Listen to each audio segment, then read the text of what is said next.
Welcome to the Gifts from the Edge podcast, where you are about to meet parents and professionals, educators and entrepreneurs who have taken the path less traveled, and by doing that, have made all the difference.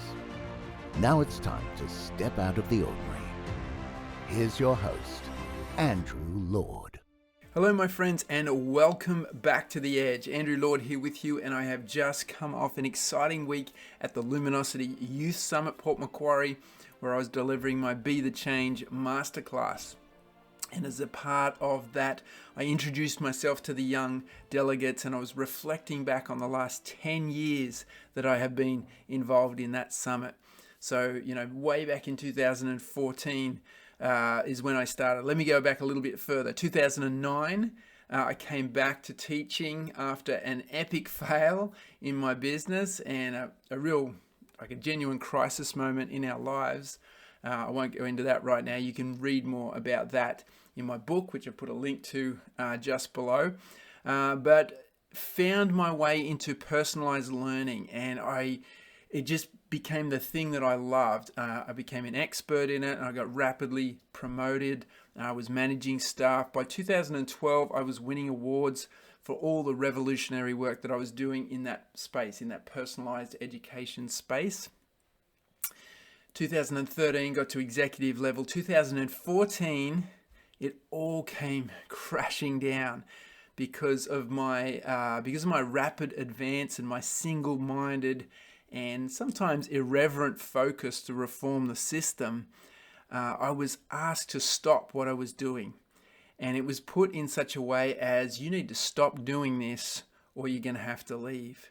And asking me to stop doing this was kind of like asking me to cut off my right arm, right? It was like a call. I was on a mission, and I knew that I was doing good work, that I was getting awarded for all the work that I was doing. And so to stop doing it was not really an option for me. And so I ended up leaving and, going off and finding other pathways. 2015 is when I started studying life coaching, which has, brought me here to you guys chatting about this today. But one of the key parts of that year, the 2014 year, was I got kind of tired of going to the staff to try and reform the system from the inside out. And so I flipped this whole triangle structure on its head, and I created this group called the Think Tank. And it was a group of student leaders, but anyone could be a part of it, just asking them how to redesign education. And so it's kind of like a consulting group. And so I just put it to these young people, what do you really want? How would you like to see education changed? And, we did lots of surveys, but two really strong answers came out of the questions that we were asking. And number one was they wanted more real life learning experiences. They didn't want to be, stuck in a classroom day after day doing things that were pretty irrelevant and really out of context. It was just dull and boring for them. And the other thing that they wanted was more inspiration in their learning. They wanted to feel alive. They wanted to, be inspired, be uplifted in the work that they were doing, not just have the humdrum all the time. And so, I took that on. I took that quite seriously, and I went out searching and looking for what was available to inspire young people. And then that's when I came across this new event, relatively new event back then, called the Luminosity Youth Summit. And a few months later, I was sitting up the back, just getting blown away by what I was seeing and thinking, yep, this is exactly what young people need to be a part of. In 2015, I joined the team. In 2016, I was presenting on the main stage. And, the rest, as they say, is history. And incidentally, I'm hoping to get Kate Woodfoy on the podcast and chat a little bit more about the summit. It's been an epic couple of days just gone last week. So Kate, if you're listening to this, we need to do this. We need to get on here and talk about the summit. But let's take a twist. Whilst I was doing that, there was another deputy principal that was involved with this whole process, Nicole, and she liked what I was all about. And although, unlike me, she was very much a follower of the system, she needed to be to get to that level of deputy principal. She did recognize that what the students of the think tank were asking for could really change lives. And so she found a semi-local inspirational speaker, Michael Crossland, who came to the school and presented, and he blew us all away too. And so as I was getting ready for today's episode, I thought, I want to bring Michael back. He is such a legend, and I've been following him for years and years and years now. And so I've gone into the archives, back into the Blueprint podcast, and pulled out what is absolutely, hands down, one of my favorite episodes. And so that's what I'm going to share with you today. Let me introduce you to Michael Crossland. You're going to love this. So I'm going to let Michael tell you a bit more of his story, but just as a way of introduction, in the last 5 years, he's presented to over 600,000 people from all walks of life, from all around the world. He's spoken to people from different backgrounds, corporate backgrounds, juvenile detention centres, September 11 victims, elite athletes from all around the world. Now, despite spending nearly a quarter of his life in hospital, by the age of 23, he's represented Australia in baseball and forged a successful career in the corporate world. And then he went and let all of that go. He went off to pursue his true passion and purpose of speaking and inspiring and putting smiles on the faces of people, no matter what their circumstances. He runs a school and an orphanage in Haiti. He's been presented with the Australia Day ambassador role for 8 consecutive years. The award-winning documentary on his life, the ABC's Australian Story, has been viewed by over 4 million people. And in 2016, he released his first tell-all autobiography, which is now a bestseller across 6 different countries. He's shared the stage with the likes of Sir Richard Branson, the Dali Lama, and Mate, Tony Robbins. You're pumping the tyres up. Geez, I hope I can live up to the expectations you're setting here. And if that's not enough, there was a recent video of him speaking in LA that has been viewed by 60 million people. Michael, it's an absolute honor to have you here on the Blueprint. Very kind of you, mate, and very excited to be here. I thank you for saying all those wonderful, kind words, and you've, as I said, you've certainly pumped the tires up. If my wife was here, she would deflate them very quickly. She's like a dart, but mate, in all honesty, I am just an ordinary old Australian that's faced my fair share of kicks, and now I'm very, very privileged to share my story with the world. And I'm very fortunate to still be here to be able to do exactly that. Yeah, no, I'm honoured to be here doing this interview with you. And to be honest, I've made myself a little bit nervous with that introduction. You're an incredible human being. And, I have to admit, when I was thinking about how am I going to do this interview, I got a little stuck, because I remember thinking of all the challenges that you've faced and all the great things that you've been able to achieve. And there's so much there, but I also want to be able to spend a little bit of time talking about some of the things that have happened in the recent years as well. So I'm going to put you on the spot and ask, can you just share, for the listeners who may not know some of your background, can you share some of those key points or key elements that have gone into shaping who Michael is today? For sure. I think that we all have a story, right? We all have pain, we all have suffering, and it's not the adversity in our life that defines us, it's how we deal with it. And my problem is not so different to many others, but my solutions have been, and that's been able to empower me to lead and live a really fulfilled life. I was diagnosed at the age of 11 months with an incurable cancer of the central nervous system called neuroblastoma stage 4. The doctors gave me a 96% death rate. They told me to go home. But fortunately enough, my mum chose to look at my life not being 96% empty, but she chose to look at my life being 4% full. I think that so often we look at the glass being half empty as opposed to half full. So I'm very blessed that she looked at my life being 4% full. My chemo days, they started on my first birthday. My cycle was 9 days on, 3 days off for many years, until eventually they said the tumor had built a resistance. It had taken over half of my body. I went into surgery. Unfortunately, I didn't get all the tumor. So basically they said that was it. My dad and my 3 older sisters were flown from Coffs Harbour down to Sydney, basically to say goodbye. But we were very fortunate. There was an American doctor. He was trialing a test drug. He was going to trial the drug on 25 patients. He had 24 candidates, and he asked whether I wanted to be number 25.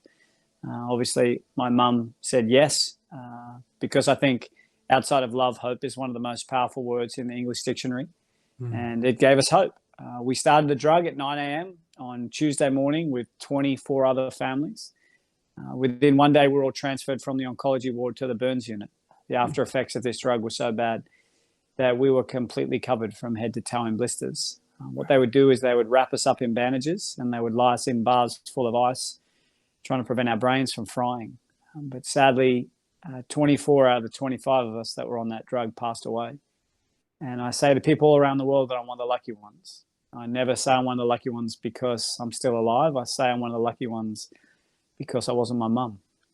My mum had to make a choice to inject a drug into a child that's killed every single person ever taken it. And after 18 months of being burnt, the doctor said to my mum, "We have no idea how or why, but you can take your little boy home. He will never go to school. He will never play sport. He'll be a housebound baby. And if he reaches his teenage years, it'll be a miracle." And my mum come through the curtains. I made out I didn't hear what the doctor said. I said, "What did the doctor say?" She said, "Oh, the doctors told me that everything's going to be okay." And she believed in me. She allowed me to lead as normal life as I possibly could. My time at school was really tough. I was different. I got picked on all the time. My health challenges continued and continue to this day. I had my first heart attack when I was 12. I was lucky enough to play for Australia when I was 16 in the under 16 Australian Expos baseball team. I got a chance to live in America and play baseball when I was 17. Unfortunately, my health deteriorated. When I was 18, my career was over. I got sent back to Australia. My heart couldn't compete. My health was just an absolute mess. Came back, did a TV show on Australian Stories, got into the corporate world, worked my way up very, very quickly. At the age of 23, I had 600 staff, 120 banks around Australia and New Zealand. I reported directly to the CEO. But I was driven by the 3 Ps that destroy people. I was driven by power, privileges, and possessions. I had to have the multi-million-dollar house. I had to have the $100,000 sports car. I had to wear the Rolexes and the Armani suits. And I chased what I thought was success. I chased what I thought was going to bring me happiness. And it took me so far away. And in 2009, 2010, I hit rock bottom. I got very, very unwell. I got bacterial meningitis. I got fluid on the brain. I had Bell's palsy down the right-hand side of my body. And I got to a point where I didn't want to fight anymore. I wanted to quit. But every day I got greater clarity and understanding what was truly important. And I realized that all I needed to do was master 2 things and my whole world had changed. I needed to master the gift of giving. I needed to master what success was. And now I understand that success is about how big my heart is, not how big my house is. It's about getting out of bed every single day and knowing in your heart that you can make a difference in somebody else's life. And the second thing was about this whole gift of giving. I thought for a long time the saying was, the more you give, the more you shall receive. But now I understand the saying should be, the more you give, expecting nothing in return, the more you shall receive. And that's when I decided to walk away from the corporate world, dedicate and commit my life to serving and giving back. And that's when I opened a school for 270 kids in Haiti and an orphanage over there for 40 little kids. We were told we could never have kids. So that was going to be the legacy that I got a chance to leave. And, an earthquake hit there in 2010, killed 316,000 people, left 2.5 million people homeless. So for me to be able to do that was a real privilege. And then the speaking world just took off. Started doing shows here in Australia and then America and then all around the world. And I got a chance to share the stage with the Dali Lama and then Richard Branson, and it just went ballistic. But as you know, 2016, it was a really tough year. 2016 was where they found 4 more tumors in my throat. They told me that I wasn't going to make it to the end of the year. And I remember when I was driving home, my mum called me and she said to me, "What did the doctor say?" And after all those years, I finally got a chance to return the favor. And I told her that everything was going to be okay. Nice. Beautiful. So it's been a wild one. It's been a crazy one. Yeah. My head's just spinning just with to try and compute all of that. But, as someone who shares their life story as an inspiration to others, is there a time where you kind of thought, I've made it, where I've achieved enough to be able to start mind telling my story? Because I know there's probably some people listening who might be thinking of going off and doing something, but they feel that they're not, accomplished enough, successful enough. They're not, they haven't got to that level that they might have in their mind. Was there a moment for you, or did it not sort of pan out like that? It's funny, great question. And I've never been asked that before. So it's really kind of nice to actually think back through the process. And, the one thing that I learned when I was a very young boy was no one in your life is ever going to tell you what you can do. They'll only ever tell you what you can't do. And it's your choice whether you choose to listen to that negativity and that hatred that might surround a circumstance or a situation in your life, i.e. your dreams. And I've begun to realize that, as long as the person that stares back at you of a morning and of a night when we brush our teeth, as long as that person believes in us, then we can achieve and lead and live a remarkable life. Now, I realize that there are 4 steps to achieving greatness in life. Firstly, we need to visualize what we want to achieve. Secondly, we need to believe it. We actually need to believe it. The third thing is we need to act upon it. And that's the 4th step, will be the achievement of our dreams and our goals. So to achieve something, you need to act. But for you to act, you need to believe. But for you to believe, you need to visualize. So for me, it was about visualization and wanting to create something spectacular. And, it's funny when you say things like, when was the time when you felt like you'd made it? I spoke in 22 countries last year. I was on 180 flights. I still don't think I've made it. I'm getting up out of bed every single day, striving to just serve as many people as I can. I don't want to leave a legacy anymore. I want to live into my legacy. I want to be able to create long-lasting, life-changing impact globally. And I just want to make sure that when my time is up on this earth, which I continually get told is just around the corner, I just want to make sure that I leave the earth better than what I found it. And I think that if we all had that vision, if we all had that outlook on life to just want to make a positive change and a positive impact, then this world would truly be a beautiful place. Yeah, no, well said. When I first heard you speak, I was obviously moved by your story and by this, things that you've overcome. But I actually got most moved by what's going on in Haiti and the work that's happening there, possibly because, that's part of my heart, is to help young people as well. So can you just share for the people listening a little bit about what you do there? Yeah, so in 2010, I went over there and I found out that many of the young kids that lived in this remote village called Bouvier were walking 3 hours of a morning and 3 hours of an afternoon to get an education. My nephew, he won't get the school bus, which is about 25 steps from his front door if it's raining. And these kids are walking 6 hours a day. But what made us act upon it so quickly is, unfortunately, we found out that many of the young girls were being raped on their way home from school. And they would get out of bed every day knowing that was a chance to happen to them, because they knew the only way they could break the cycle was to get an education. And so brave. We complain because it's cold, it's raining. We complain because there's traffic, or we don't have enough money to buy the things that we want as opposed to the things that we need. And I just found a really wonderful opportunity to be able to impact some really special kids' lives. And then, and then on the way back, we walked past this little village, and inside the village, there was an orphanage, and I met this one little boy, and I said, "What's the best part about living here?" And he said, "The best part is I get a bowl of rice every second day." He said, "The worst part is at the night time, because that's when the earthquake hit, killed my mum, dad, and both my brothers. I lived on the streets for 4 months, eating food out of garbage bins. And where I sleep of a night time, I have a little tarp over my bed. And when it rains, I get soaking wet, not just because the tarp leaks, but because I share a bed with 2 little boys, and both of them still pee their pants." And I couldn't accept that, and the life that we complain about is really only a dream for some, and I needed to act upon it. So I came back. We started our own charity where every cent gets sent, and now we've really made an impact. My dream goal and vision in life is to make a global impact, and to be able to go over there and see these beautiful kids achieve some really wonderful, remarkable things, regardless of the adversities that they continue to face, is inspiring for me. And I went over there to make a difference in somebody's life who will never be able to return the favor, but I could never give to these kids what they have given to me. I could never teach these kids as much as what they have taught me, and I am forever grateful for that. Obviously, we're in lockdown now, but do you get to go back often, or is it sort of distant?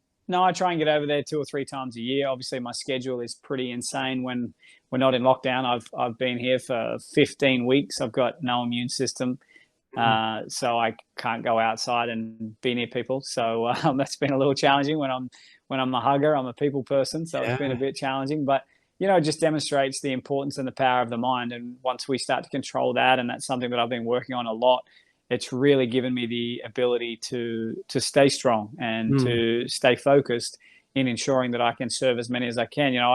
Last week I did an event in America, in South Africa, and in Western Australia, all on the same day, all in my lounge room. I didn't have to leave the house, which was amazing. Not one flight, not one hotel, not one night away from the house. So it's it's been really, really special. But I try and get over there as much as I can. Yeah, beautiful. And we'll put some links just below where people are listening to this so that they can, get on board with your vision and support in whatever way they can. And we've got a few more to talk about in a minute. But before we do that, I'd like to ask you about your mum. You talk about her a lot in some of your material that I've seen. Can you just tell us a bit about her as a person? Yeah, without a doubt, my mum is my rock, my inspiration. She's without a doubt one of the most courageous people on the planet. And she had an unwavering commitment and determination to fight to save her little boy's life, regardless of what the world was saying. And for that, I am incredibly indebted to her. And I finally got a chance to give her a little bit back in 2016 before all this tumor stuff happened. And I got a chance to put a pink ribbon on a new door to a new house, and to be able to give back to that one woman that sacrificed so much of her life for me was without a doubt one of the greatest days. And I think that I learned very quickly that it is far greater to give than to receive. And, it's funny that people think because I bought my mum a house, I must be rich, but the bank loaned me some money, and I pay $450 a week to keep her in that beautiful house. And her smile makes every cent worth it. And I'm just so blessed that God gave me an incredible mum, and that has helped me remarkably through the past, and then obviously the continued ongoing challenges that I face now. Yeah. And you're a parent yourself now. I mean, how has that changed your perspective? And, what are some of the challenges that you're finding in that new role? Yeah, it's funny. We were told we'd never be able to have kids. And then after 5 years of IVF, we announced to the world in 2017 that we're going to have a baby in late February. But as many of you know, and I'm sure you know, he decided to arrive into the world 10 weeks early, weighing 2 pounds, very unwell. We're only given 5 days with him. And it was really the first time in my life where I've walked a day in my mum's shoes. And I realized that it is so much easier lying in the bed than standing next to it. And that has been one of the most incredible life lessons, and a renewed amount of appreciation, love, and respect for carers, and obviously for my mum. We spent many months in Sydney. I watched the man resuscitate my little boy, trying to bring him back to life. And I remember just standing there saying, take my house, take my car, take every asset I own, but just don't take my little boy. And I think that when we get in those times of absolute fear and pain and desperation, we finally begin to prioritize what's truly important. And I think that it's so important that we don't wait until it's too late before we decide to change. We don't wait until it's too late before we decide to appreciate the little things before they're gone, before they're taken away from us. And I'm just so grateful that he wasn't taken away from us. And he's a 2.5-year-old, healthy, beautiful little boy. And he has, he's changed my life. And I've learned more from him in 2.5 years than I've learned myself in 36 years on this planet. And I'm a very blessed man to be a dad to a very, very special little boy. Yeah, I think we've got a lot of parents that do listen to the podcast, and I think because being a parent is such a common thing in the sense that, there are a lot of people who do it, we sometimes lose the wonder of what it actually means to participate in that miracle. And so it's nice to hear you reflect on your experience. It's a beautiful thing. Thank you, mate. So everyone's kind of facing a certain level of fear and a little bit of uncertainty. You've kind of described it already, but what's lockdown been like for you? Yeah, fear, in my opinion, is false evidence appearing real. So I think that one thing that I really try and push in a lot of my clients and obviously for myself is that your head needs to be where your body's at. The only way that we actually feel fear is when we are not living in the present. We are fearful of the future. And I think the more that we can really keep our head firmly attached to our shoulders and stop worrying about what might be tomorrow and stop regretting about what could have been yesterday, but rather just start appreciating what is now, I think that that's when we can eradicate a lot of fear and anxiety. So for me, yeah, it was tough. 68 events canceled, my whole diary cleared out. My wife lost her job. My mum lost her job. If I get this, they tell me I'm going to die. So I remember my wife saying to me, what are we going to do? And I remember saying those words again, everything's going to be okay. We had to evolve. We had to pivot. We had to shift. We had to embrace change. And now, as I said, I'm doing events all around the world from home, which is a blessing. And I think that, my outlook on life has changed dramatically because of this. A lot of people say that COVID and isolation and all those sort of things are the worst thing that could happen on the planet. And yes, in many senses of the words, that is the case. But I think when you look at it from an optimistic, resilient perspective, it gives us the ability to understand that now is the time for the world to reset. Now is the time for us to reflect on what we have and begin to appreciate the finer things that we have all taken for granted for so long. So for me, it was really about almost like sitting down and writing a letter saying, thank you to COVID for what it has taught me, for what it has encouraged me to do and empower me to do. I was stuck in my house, not being able to go anywhere. So I, fortunate enough, put pen to paper. I wrote another book, which I hope can inspire people around the world to lead a better life. I've been able to finish a couple of audio books. I've been able to do some one-on-one coaching with, professional athletes and CEOs and mums and dads, So yeah. I've just been really fortunate to not have to get on 180 flights a year and be there next to my son every morning that he wakes up and be there lying next to my wife every night when I go to bed. And those are the sort of things that, I haven't been able to enjoy nor truly appreciate until this circumstance that has happened. Yeah, I was talking to my mum just last night actually about watching the news and how we making smart choices about how we feed ourselves with an appropriate level of awareness with what's going on. Do you have sort of comments about, mindset and how to kind of look after that, some advice for people out there? Yeah, absolutely. I think that the more negative news we consume, the more negative impact it has on us. And I think, I'm sure you're aware, but the subconscious mind is such a powerful thing. And the words that we speak, the words that we hear register on such a deep level that we are not truly aware of. We have 80 to 100,000 thoughts a day and 70% of them are negative. So I think if there's ways that we can not only reduce the amount of thoughts that we have each day, but also be able to reduce the percentage of negativity that is produced within our own mindset, then I think that is going to equip us incredibly well with more optimism and resilience. So, for me, my daily routine is key. I'm all about activation, meditation, appreciation. I get up and I get exercising at sort of 5 o'clock, 5:30 in the morning, because that is when no one's out. So I can go outside and do that sort of stuff. Yeah. It's funny today, I think the whole gift of giving is something really, really powerful. And a lot of people say, I'll start to give and serve others when I'm rich. But every time I run home, I notice that the paper man, he throws the paper out and it lands nowhere near the guy's front door next door. And he's an old guy. He's probably in his 80s. And every morning, without even thinking, I just do my lap and then I get out the front again and I grab his paper and I throw it on his front doorstep. That's just a routine thing. I don't think about it. It's just a habit now.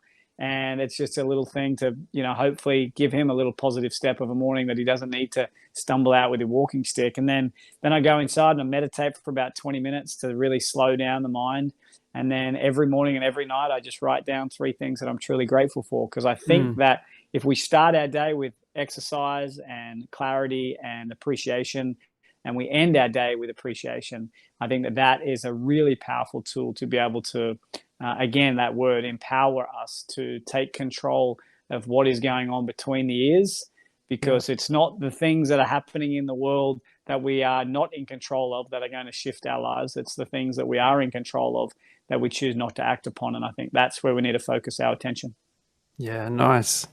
So you said you've been working on a book. You've had this opportunity to, sit still and work on a project. Can you tell us a bit about that? Yeah, Wiley is a publishing company. They've been asking me for many years to write another book, and I haven't seen it to be important because I was so busy. And that old saying, if it's important, you'll find a way. If not, you'll find an excuse. And I've been finding every excuse under the sun over the last couple of years. But finally, the treadmill of life has pulled the plug on the PowerPoint, and it had come to a complete halt. So I had no excuses. So I had to put pen to paper. In fact, I'm launching my book tomorrow, which is very good timing, very exciting. Tomorrow night, I'm going to do a big event online. So if anybody wants to jump onto my social media pages and you can grab it. But the book literally arrived last week. It's called Everything Will Be Okay. And I'm really proud of what I've been able to create. I'm really proud that it's hopefully going to inspire a lot of people and leave a legacy. But what I'm also proud of is obviously every cent from this book goes to charity. So to be able to serve more people from this book is really important to me, and that's why I'm really excited about it hitting the shelves. It's going to be in 10,000 bookstores supposedly, but wow. I don't know if anybody even goes to bookstores anymore. So you can get it online or at my website. But I'm really excited by it. Yeah, and once again, we'll definitely put links just below wherever you're listening to this episode. Make sure you get it. It's a must get. And I think it reinforces just what we were talking about before about, this is an opportunity for people to put some positive, inspirational voices back into their mental diet, so to speak. So, Michael, you're an incredible human being. I feel, like I said at the beginning, I feel so blessed to be able to have this opportunity. I've got to say, during this interview, you have been incredibly intuitive. I've got my list of questions here, and you're just sort of unpacking it before I even get to it. So you are so on the ball. And I just want to thank you for the amazing contribution that you are making to the world. You said that it's important for you to be living in your legacy and leaving a legacy. You are absolutely doing it. I'm in awe of you. I have so much respect for you, and really appreciate you spending some time with us today. My pleasure, mate. And I think that in closing from my end, that it's so important that we all begin to understand that through great darkness, that is our discovery moment. We do not discover how unfair our life is, but rather we discover how powerful we have been created. And right now is an opportunity for humans, mankind, to actually discover how powerful we have been created, the power that we have within us that we hide away from, that we don't delve into. We must embrace the coolness of the shadows for us to truly enjoy the warmth of the sunshine. So get out of bed every single day and do something that your future self will be proud of. And thanks for having me on, mate. I hope I've been able to serve and give and hopefully inspire. And there you go. What an awesome guy. That was a powerful, heartfelt and emotive interview with a man that I've got huge respect for, Michael Crossland. He's a hero of faith, hope and love, a man of courage, a man who still gets into the arena every day to live life to the full.